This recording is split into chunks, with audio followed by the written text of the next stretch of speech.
Ang hamster combat ay nasa gitna ng isang malaking pagsubok. Simula nang ito po ay ma-launch, nagkaroon ng mga matitinding pagtaas at pagbagsak sa presyo nito. Ngayon ay umabot po ito sa kanyang pinakamababang halaga.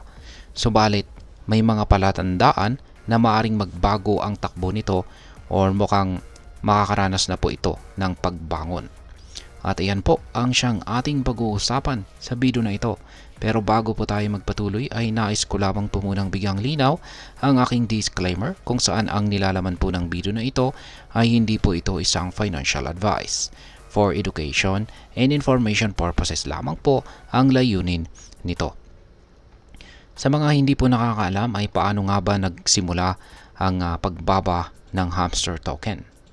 Simula po noong naabot nito ang kanyang pinakamataas na presyo na 0.38 noong July 31 ay bumagsak po ito ng husto. Umabot ang pagbaba nito sa presyong 0.012 noong mga September 13 na may katumbas na 95% na pagbaba mula sa peak price nito.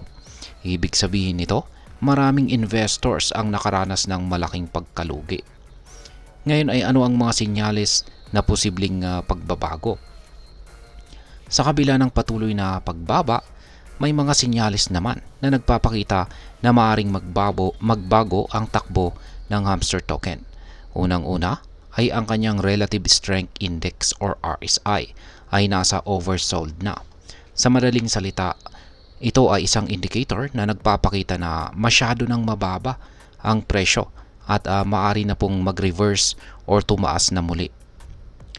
Ngayon ay ano naman ang Fibonacci levels? Ang Fibonacci levels ay ginagamit po sa technical analysis para malaman kung hanggang saan maaring bumaba ang presyo bago ito muling tumaas. Sa kaso po ng hamster token, ang presyo nito ay umabot po sa 0.618 Fibonacci extension level.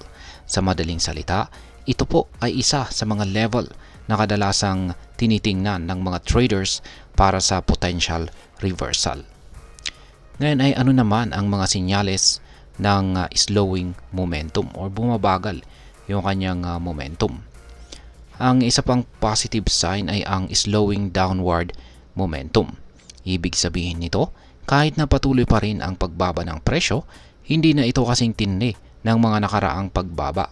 Kapag nangyayari ito, maaaring ito'y magbigay po ng sinyales or hudyat ng potential bottom o pinakamababang presyo bago tumaas muli.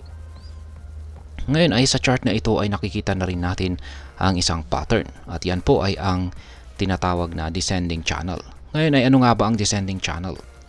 Ang descending channel ay isa po itong pattern sa chart na nagpapakita ng patuloy na pagbaba ng presyo pero sa isang defined na range. Kapag nakita ito ng mga traders, ginagamit po nila ito para malaman kung kailan maaring mag-breakout o magbago ang takbo ng presyo. Ayan. Ngayon ay ano naman ang aking masasabi tungkol dito? Sa kasalukuyan, ang presyo po ng hamster token ay nasa all-time low. Ngunit may mga palatandaan na ang downward momentum ay bumabagal na. Ang oversold RSI at ang pag-reach nito sa Fibonacci extension level ay mga indikasyon na maaaring malapit na itong magbago ng takbo or indikasyon na mukhang malapit na itong makabangon. Subalit, wala pang solid na senyales ng price reversal. Sa ngayon ay dapat po tayong mag-ingat, yan, or ang mga investors ay kailangan po nating bantayan ang mga sunod na galaw ng presyo at mga indicators bago po tayo magkaroon ng ating decision. Itong phase na ito ay napaka-critical po at maaring magbigay ng oportunidad para sa mga handang maghintay at mag-obserba. At ayan, hanggang dito na lamang po tayo sa video na ito mga ka-crypto. Sana po ay inyong nagustuhan ang aking paliwanag sa video na ito. Kung inyo po itong nagustuhan, pag-click lamang po ang like button nito.